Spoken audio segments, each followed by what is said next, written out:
누가복음 8장 4절에서 15절. 누가복음 8장 4절에서 15절까지의 말씀입니다.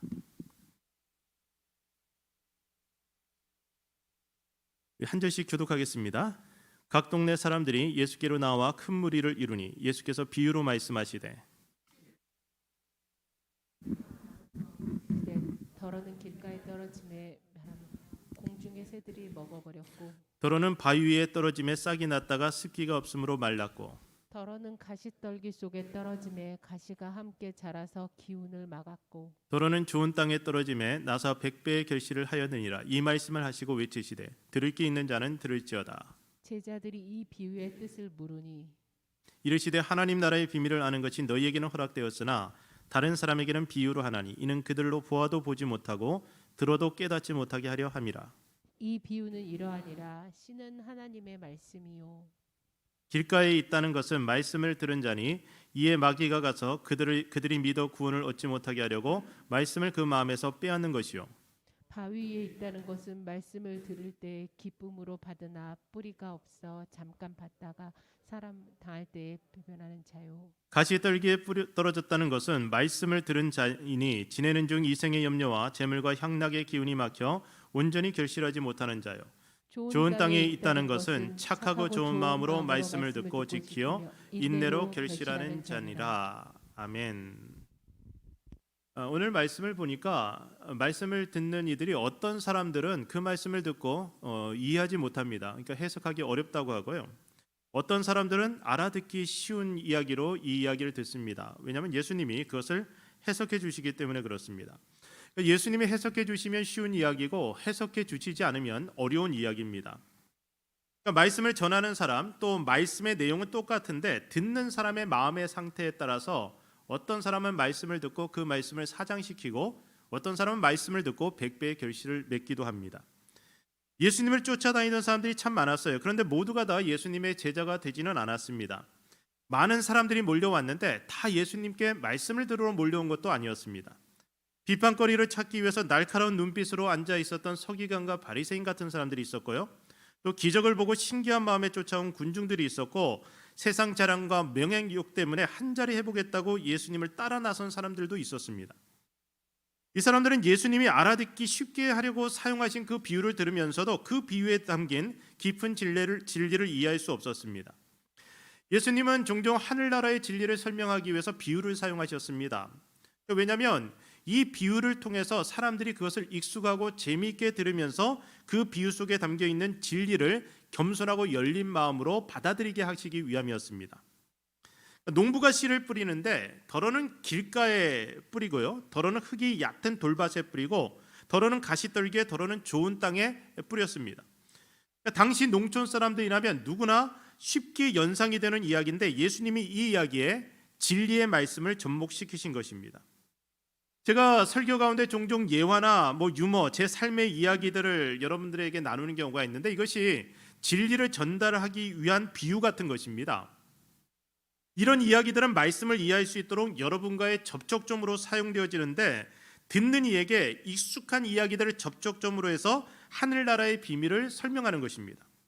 근데 어떤 분들은 이 말씀의 내용, 그 말씀의 깊은 의미에 대해서 관심 갖기보다는 그냥 예화나 유머 같은 것만 관심을 가지고 그것만 기억하시는 분들이 있어요. 이게 좀 엉뚱한 쪽으로 관심이 잘못되는 거죠.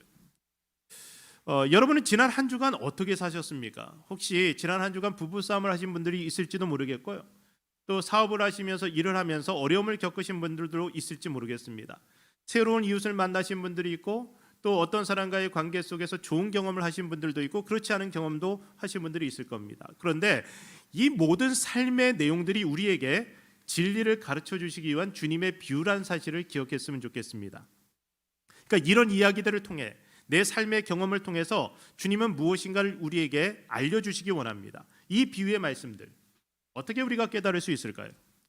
쉽습니다. 그냥 겸손하게 예수님께 물어보면 예수님이 대답해 주십니다.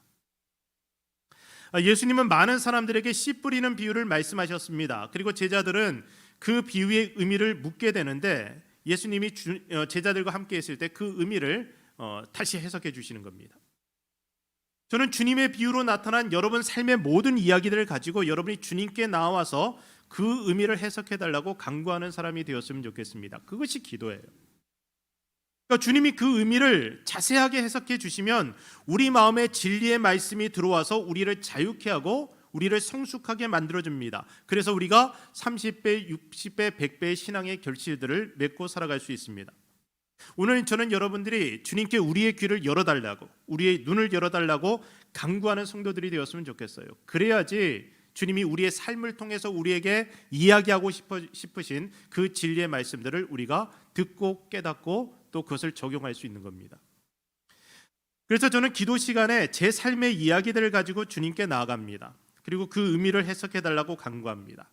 말씀이 깨달아지고 해석되어지는 것은 공부만 해서 되어지는 것이 아니라 주님이 우리의 마음을 열어주실 때만 그것이 가능해지기 때문에 그렇습니다. 그래서 여러분이 모든 이야기들을 주님과 함께 나누고 성경을 읽고 그 의미를 해석해달라고 주님 앞에 기도하는 것은 무엇보다도 중요한 신앙의 행위입니다. 자, 오늘의 비유를 잠깐 생각해 보겠습니다. 첫 번째는 길가에 떨어진 씨앗의 이야기인데요. 여러분, 길가가 이게 어떤 땅이냐면은 이 사람이 다니고 짐승이 다니다 보니까 길가는 딱딱해진 땅입니다. 그러니까 자기 생각과 경험, 지식으로 인해서 딱딱해진 마음을 가진 사람들, 그래서 단순하고 능력 있는 십자가에도 하나님 나라가 너무나 무식하게 느껴지는 사람들이 바로 이 길가 같은 마음을 가진 사람들입니다. 그래서 길가에 떨어진 씨앗은 사람과 짐승에게 밟혀요. 그리고 공중의 새들에게 먹혀버립니다. 말씀이 스며들 틈이 아예 없는 겁니다. 딱딱해서요. 그러니까 바리새인과 서기관들처럼 당대 지식인들 그리고 종교 지도자들이 그런 마음을 갖고 있었습니다. 이 비판거리를 찾기 위해서 독사의 눈을 가지고 말씀을 들었어요. 그러니까 똑똑해 보이는 사람들인데 사실은 너무나 딱딱하고 교만한 마음을 가졌기 때문에 예수님의 말씀을 똑같이 듣는데도 그 마음에 말씀의 씨앗이 스며들 수가 없는 거죠. 설교를 들으면서 비판거리나 찾고 있는 사람들이 있어요. 아주 교만하고 딱딱한 마음에 말씀이 뿌리를 내리는 것은 처음부터 불가능한 겁니다. 그러니까 이런 마음에 뿌려진 씨앗은 그냥 버려진 씨앗이라고 할 수 있습니다. 새가 길가에 뿌려진 씨앗을 쪼아 먹듯이 사탄은 교만한 마음에 뿌려진 씨앗, 이 말씀의 씨앗을 사정없이 쪼아 먹어버립니다. 스데반의 설교를 들은 유대인들을 생각해 보세요. 이 귀를 막고 이를 갈고 스데반을 향하여 돌을 던집니다. 그러니까 자기 생각으로 꽉 차 있으니까 딱딱한 사람들은 자칫하면 하나님을 핍박하고 오히려 말씀을 전하는 사람, 선지자들을 향해 돌을 던지는 아주 어리석은 짓을 할 수도 있습니다. 여러분, 금을 캐기 위해서 금광의 원석을 캐내요. 그리고 그 중에 돌은 버리고 금을 찾아내야지, 그래야지 이제 이 금을 캐어내는 겁니다. 근데 어떤 사람들은요, 그 금강에서 돌이 많다고 해서 이거 완전히 돌이네 하고 그걸 전체를 버리는 사람들이 있어요. 이게 무슨 의미냐면 밥에 돌 하나가 들어있다고 생각해 보세요. 그러면 그 돌을 걷어내고 밥을 먹으면 되는데 이거 완전히 돌밥이네? 그러면서 그 밥 자체를 그냥 버리는 사람들이라는 거죠.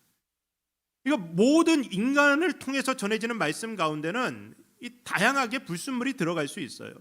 하나님은 저를 통해서 여러분에게 오늘 말씀을 주시는데 저라는 인간을 통해서, 저라는 사람을 통해서 하나님의 말씀이 조금씩 오염될 수도 있다는 겁니다. 그러니까 저하고의 관계를 통해서 오염될 수도 있고요. 저라는 사람의 이 영성이나 그리고 삶의 내용들을 통해서 오염이 될 수도 있어요. 그런데 여러분들이 들어야 될 것은 뭐냐면 저라는 사람을 통해서 하나님이 여러분에게 하고자 하시는 하나님의 진리의 말씀을 듣는 겁니다. 그러니까 돌은 걷어내고 하나님의 말씀을 여러분이 받으셔야 돼요. 그러기 위해서 겸손해야 됩니다. 성경은 바울에게 말씀을 듣고 헌신하게 된 루디아라는 여인에 대해서 이야기하는데 그때 이런 표현을 씁니다. 주께서 그 마음을 열어 바울의 말을 청종하게 하셨다. 그러니까 루디아의 마음을 열어서 바울을 통해서 주시는 하나님의 말씀을 귀 기울여 듣게 하셨다는 거예요. 저는 이런 은혜가 오늘 말씀을 듣는 여러분 모두에게 있기를 주의 이름으로 축복합니다. 그러니까 오늘 주님께서 우리의 마음을 열어서 부드러운 마음으로 하나님의 말씀을 받게 하실 때 그때 우리 신앙생활에 30배, 60배, 100배 결실이 맺어질 수 있어요. 두 번째는 바위 위에 떨어진 씨앗인데 우리는 이것을 그냥 돌밭이라고 부르겠습니다. 그러니까 돌밭은 밑에는 돌이 있고요. 그리고 얕은 흙이 덮여있는 땅을 의미합니다. 그러니까 겉보기에는 이것이 밭인지 이 돌밭인지 잘 모르겠어요. 그러니까 겉으로 보이기에는 그냥 이게 보통 땅인 것 같아요.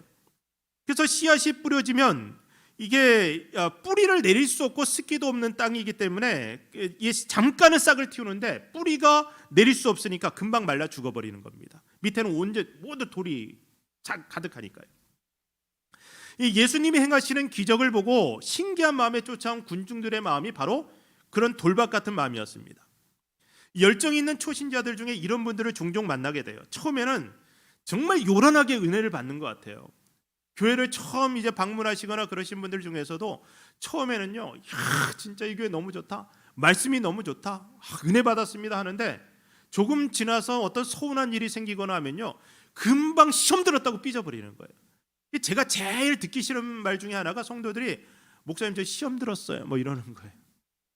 시험 들었어요 이러는데, 그러니까 이런 분들은요, 은혜가 참 얄팍하게 주어지는 겁니다. 그러니까 은혜를 얄팍하게 받은 거예요. 말씀을 따라 십자가를 지는 데는 전혀 관심이 없고 그냥 믿음 때문에 어려움이 조금만 생기면 금방 믿음을 버리는 사람들이라는 거죠. 이게 왜 시험을 받는가?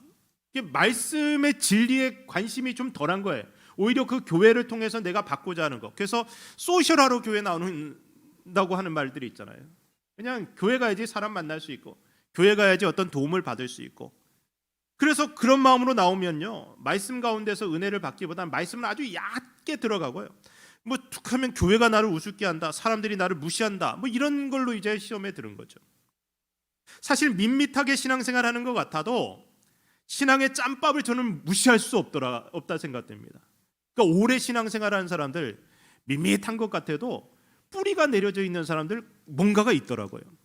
그리고 신앙이 3대 4대 이어져서 내려온 그런 신앙의 집안에 사는 사람들 뿌리가 있어요. 뿌리가 있는 사람들은 시험에 들어도 다시 돌아올 수 있고, 또 이 여러 가지 삶 속에서 그 뿌리 때문에 완전히 뽑혀지지 않는 은혜를 누리더라고요. 그러니까 치유와 오병이어의 기적을 보고 예수님을 찾아왔는데, 예수님이 살리는 것은 영이니 육은 무익하다 이런 말씀하니까, 그러니까 시험에 들기 시작했어요. 사람들이 이게 뭔 소리요? 헛갈리기 시작하는 겁니다.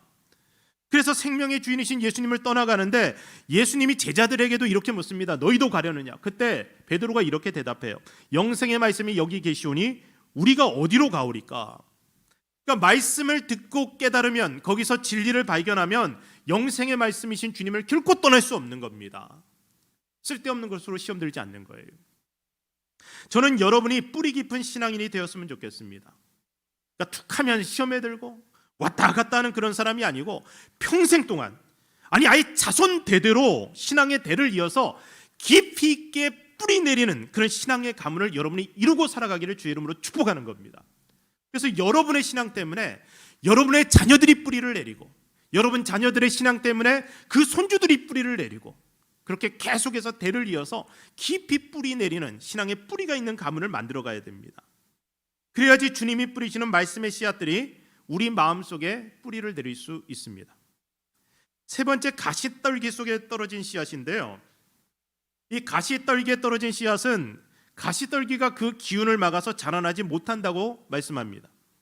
이 가시떨기는 세상의 염려, 자랑, 물질욕, 권력욕, 명예욕 같은 것인데요, 단순히 세상의 축복을 기대하고 예수님을 믿게 된 사람들이 이런 사람들입니다. 그게 기복신앙이에요. 그러니까 기복신앙도 기복이 굉장히 심하잖아요. 왔다 갔다 해요.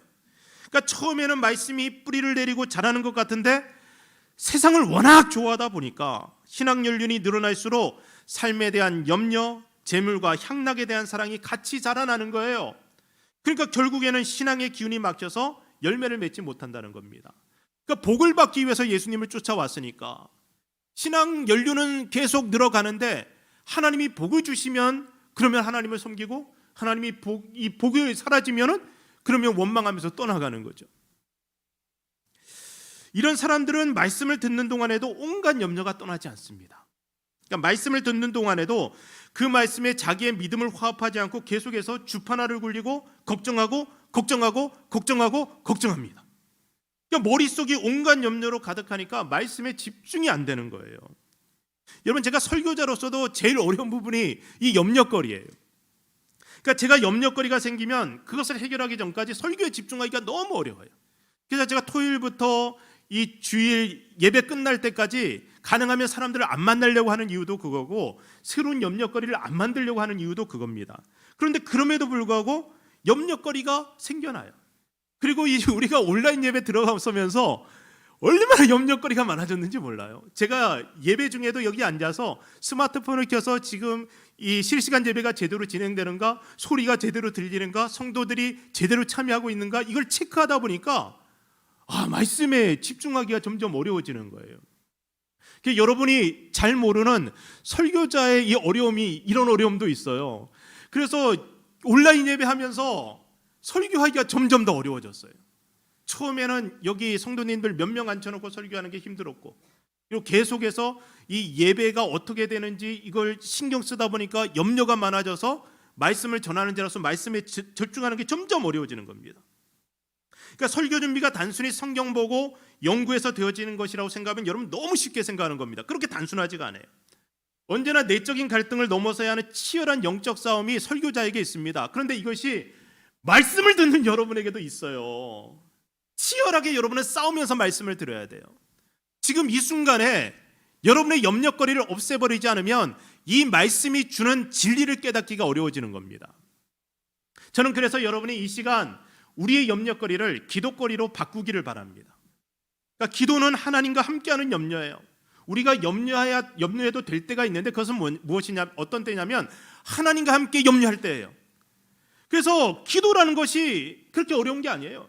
여러분의 염려거리를 하나님을 모셔놓고 하나님 앞에서 그 염려를 털어놓으면 돼요. 신세한탄을 하나님 앞에 하면 됩니다. 그럼 언제까지 그렇게 하면 될까요? 바로 이 빌립보서가 우리에게 그 해답을 줍니다. 4장 6절에서 7절. 자, 읽어보겠습니다. 아무것도 염려하지 말고 다만 모든 일에 기도와 간구로 너희 구할 것을 감사함으로 하나님께 아뢰라. 그리하면 모든 지각에 뛰어난 하나님의 평강이 그리스도 예수 안에서 너희 마음과 생각을 지키시리라. 제가 여러분에게 누누이 말씀드리잖아요. 기도 어렵게 생각하지 말라고요. 오늘 여러분이 정말 힘든 일이 있어요. 그래서 이 예배당에 와서 앉아서 말씀을 들으려고 하는데 자꾸 그 생각이 나요. 하나님, 이거 좀 어떻게 좀 해주세요. 이게 기도예요. 근데 혼자서 이거 어떻게 하지? 이게 염려라는 거예요. 그러니까 이 자리에 앉아서 여러분이 가지고 있는 그 염려거리를 하나님 모셔놓고 하나님 앞에 털어놓으면 그게 기도가 되는 거예요. 근데 언제까지 기도를 하느냐? 모든 지혜와 지식을 가지신 하나님께서 내 마음과 생각을 하나님의 평강으로 채우실 때까지 기도하는 거예요. 그러니까 더 이상 염려가 되지 않는 순간까지 나는 이 염려를 하나님하고 털어놓는 겁니다. 그러니까 염려가 남아있으면 어떻게 하면 됩니까? 또 얘기하는 거예요, 하나님한테. 그래도 남아있으면 또 하나님께 이야기해요. 그렇게 기도하고 또 기도해서 결국 내 마음과 생각이 하나님의 평강으로 가득해지면 그것이 바로 기도의 응답입니다. 문제가 해결돼서 응답이 아니고요, 내 마음에 그분의 평강이 주어지면 그것이 응답받은 거예요. 그 다음에는 일이 어떻게 진행되어지든 간에 하나님이 모든 거 합력하여 여러분에게 선을 이루어 주실 줄 믿어야 되는 겁니다.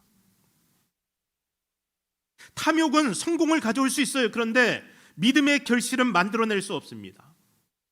주님을 따라 나섰는데 돈이 목적이 되고 명예가 목적이 되었다면 내가 마땅히 지고 가야 할 내 몫의 십자가가 보이지 않습니다. 그리스도인이 자기 십자가를 버리고 얻어내는 성공은 결국 멸망으로 이어지는 길이 됩니다. 여러분, 성공했는데도 행복하지 않은 사람들이 얼마나 많아요. 정말 많습니다. 우리는 흔히 욕심 많은 사람들을 이야기할 때 저 돼지 같은 사람 보라고 얘기하는데요, 여러분, 돼지가 이 말들은 굉장히 자존심 상해요. 왜냐하면 돼지는 사람처럼 많이 먹질 않아요. 돼지는 자기 위에 70%까지밖에 안 채운답니다. 사람은 120%를 채울 수 있대요. 어떻게 위가 120%까지 채워지냐? 그냥 더 먹고 싶다라고 생각하면 머리가 위를 흔들어 버려서 이게 플렉서블하게 만들어 버린답니다. 그래서 120%까지 먹을 수 있는 게 인간이에요. 그래서 돼지는 지들끼리 모여서 탐욕 많은 돼지를 볼 때 그런 얘기 하는 거예요. 지들끼리 저 인간 같은 돼지 봐라, 그렇게 얘기하는 거예요. 사실 돼지는 그렇게 탐욕스럽지 않습니다. 인간은 정말 탐욕스러워요. 예수님을 찾아왔던 부자 청년이 있는데요, 이 사람이 예수님을 따르고 싶었어요. 그런데 모든 것을 팔아 가난한 자들에게 주고 나를 쫓으라고 하신 이 예수님 말씀 앞에서 근심하고 뒤돌아섭니다. 성경은 그가 뒤돌아선 이유를 이야기할 때 그가 재산이 많았기 때문이라고 설명합니다. 재산이 많았기 때문에. 우리 성도들 중에 나는 진짜 재산 한번 많았으면 좋겠다, 재산 한번 많아봤으면 좋겠다. 그런 생각하시는 분들이 참 많을 거예요. 요번에 그 뭡니까 로또 메가불인가요 뭔가 엄청나게 당첨된 사람이 한 사람 나왔더라고요. 기사를 보는데 괜히 기분 나빠요. 그런 거 보면 어떤 사람은 그렇게 와 진짜 엄청난 돈을 버는데 나도 돈 있었으면 좋겠다. 그런데 성경은 재산이 많으면 예수님 따라가기가 어렵다고 얘기해요. 자, 성경 한번 보겠습니다. 마가복음 10장 21절에서 22절. 21절에서 22절. 자, 읽읍시다. 예수께서 그를 눈여겨보시고 사랑스럽게 여기셨다. 그리고 그에게 말씀하셨다. 너에게는 한 가지 부족한 것이 있다. 가서 내가 가진 것을 다 팔아서 가난한 사람들에게 주어라. 그리하면 내가 하늘에서 보화를 차지하게 될 것이다. 그리고 와서 나를 따라라. 그러나 그는 이 말씀 때문에 울상을 짓고 근심하며 떠나갔다. 그에게는 재산이 많았기 때문이다. 자, 이 젊은 청년의 신앙 열정을 예수님이 보셨어요. 그리고 그를 사랑스럽게 여기셨습니다. 그런데 부자였던 그는 주님의 말씀을 받았음에도 그 말씀에 순종할 수 없었어요. 왜냐하면 재산이 많았기 때문입니다. 그러니까 재산이 많지 않은 분들은 오늘 하나님 앞에 무한한 감사를 드리시길 바랍니다. 하나님은 우리에게 축복을 누리라고 주셨지 탐닉하라고 주신 것이 결코 아닙니다. 그러니까 오늘 예배 후에 여러분은 여러분에게 주어진 하나님이 여러분에게 누리라고 주신 그 축복들을 한번 생각해 보세요. 나는 과연 이것을 누리고 있는가 탐닉하고 있는가 이거 점검해 보세요. 자, 이것이 누림과 탐닉을 어떻게 구분할까? 제가 간단하게 여러분에게 방법을 말씀드리겠는데요. 여러분이 가지고 있는 그 축복 때문에 말씀이 부담스러워지면 그것은 탐닉입니다. 그것 때문에 말씀에 더 집중할 수 있다면, 더 순종할 수 있다면 그것은 여러분에게 축복이 되고 그것은 여러분이 누리는 것입니다.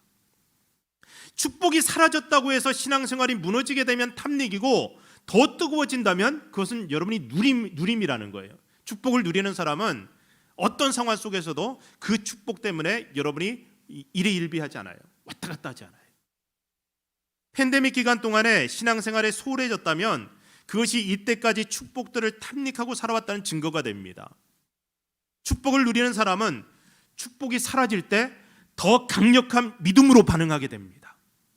축복을 탐닉하지 않은 사람들은, 그것을 누려왔던 사람들은 어떤 상황 속에서도 하나님을 붙들어요. 왜냐하면 믿음의 사람들은 그 모든 축복이 하나님으로부터 온다는 사실을 잘 알기 때문에 그렇습니다. 우리 성도들 중에 지난 한 해 동안 더 많이 기도하고 더 많이 말씀 가운데 집중하고 더 열심히 예배하고 헌신한 사람들을 저는 봅니다. 이분들은 이때까지 축복을 누려왔던 사람들이에요. 마지막 네 번째인데요.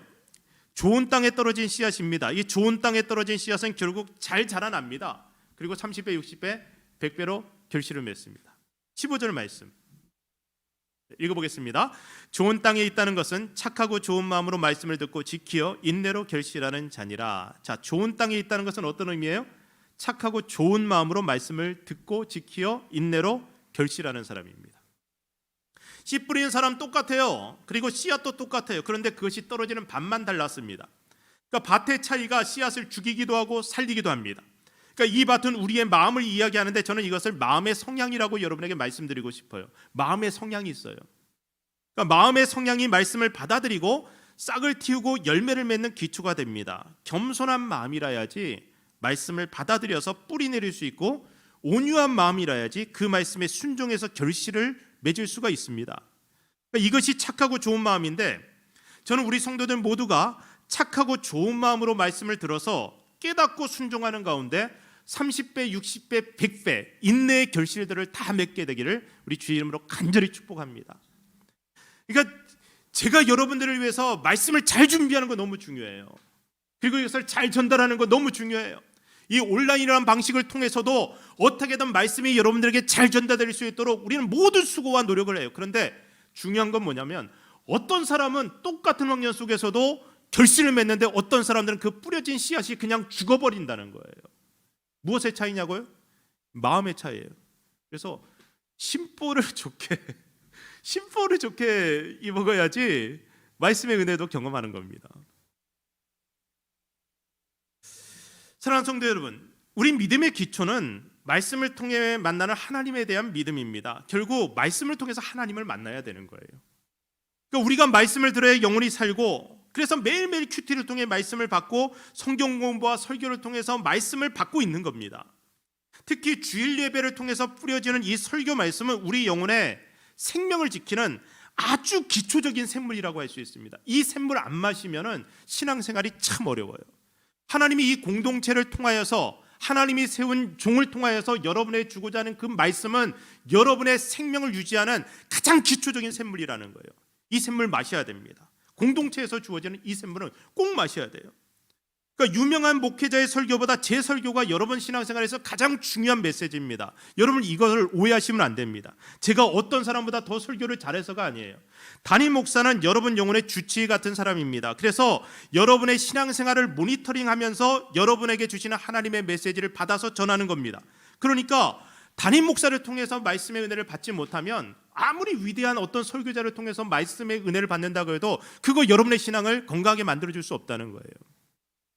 그러니까 자기 부모로부터는 아무런 유익을 누리지 못하면서 이웃집 아저씨 아줌마한테 자꾸 무엇인가를 기대하고 있으면은 그 신앙이 자라겠냐는 거예요. 그러니까 착하고 좋은 마음은 말씀을 들을 때 겸손하게 듣고 온유함으로 순종하는 마음입니다. 그리고 끝까지 인내해서 신앙의 성장과 함께 놀라운 결실을 맺게 되는 거죠. 작년 한 해 여러분의 믿음 생활은 어땠습니까? 여러분 결실이 있었습니까?